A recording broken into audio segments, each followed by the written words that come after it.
tratados de manhã também, diga-se passagem, e já estou descansado quanto a essa parte. Vou dizer aquilo que me parece importante dizer no atual momento que vivemos no país e na região. Antes de mais, recordar uma coisa que foi aqui dita por Joaquim Varinhos, é que a ideia de que cada vez mais se vive mais nas cidades.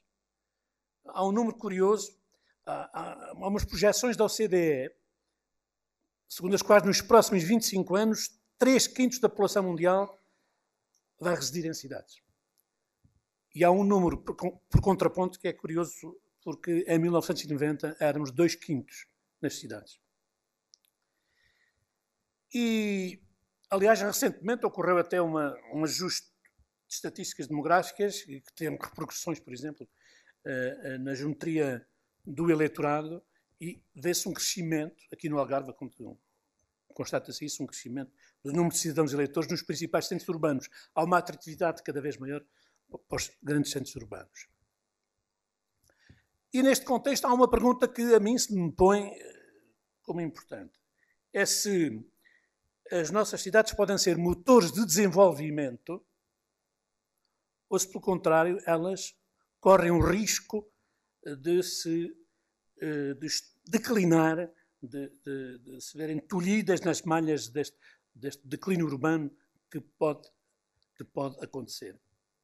E, em especial, podemos até perguntar isto, se a economia urbana, cada vez mais terciária, é capaz de gerar empregos suficientes para esta gente toda que vai crescendo nas cidades. Ou se, pelo contrário, o crescimento demográfico das cidades vai acarretar uma explosão de desemprego, com as consequências sociais que estão associadas e, portanto, se corremos o risco de um crescimento exponencial de exclusão.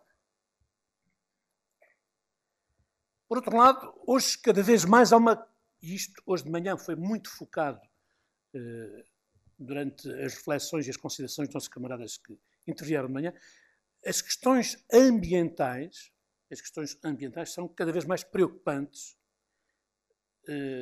porque associadas a este crescimento corre o risco de ser desmesurado, em alguns casos, das cidades. E todos temos consciência, pelo menos defendo isso, de que os investimentos nas infraestruturas não podem parar. Mas, simultaneamente, põe-se o problema de voltarmos a ter que acudir, como se estivéssemos no início do processo democrático do poder local, após o 25 de Abril, voltarmos a ter que acudir às necessidades básicas das populações mais carenciadas. Neste quadro, eu diria que caracterizar a cidade numa perspectiva humanista não é tempo perdido, não é inútil, mas obriga-nos, inclusive, na minha perspectiva, obriga-nos a repensar as prioridades do governo local. E para poder responder às questões do crescimento. Aliás, a crise que estamos a viver, quanto a mim, acentua a necessidade de se rever o paradigma do poder local em que temos vindo a assentar, inclusive a ideia de cidade.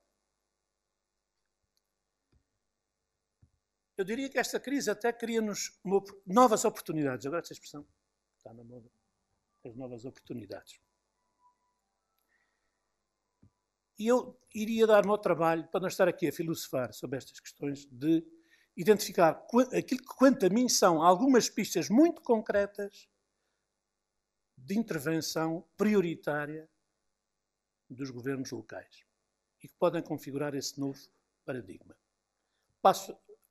E o que vou dizer não é novidade para ninguém, mas é bom ajustar as ideias e arrumar algumas questões. Pistas fundamentais para aquilo que eu chamaria a agenda social, a agenda das cidades, a agenda do poder local. Desde logo, as respostas, ou a resposta a preocupações ambientais. O desenvolvimento de serviços de apoio familiar. A expansão da educação pré-escolar. a disseminação da aprendizagem ao longo da vida, a diversificação dos serviços de saúde e de serviços de integração social, serviços de apoio à interculturalidade.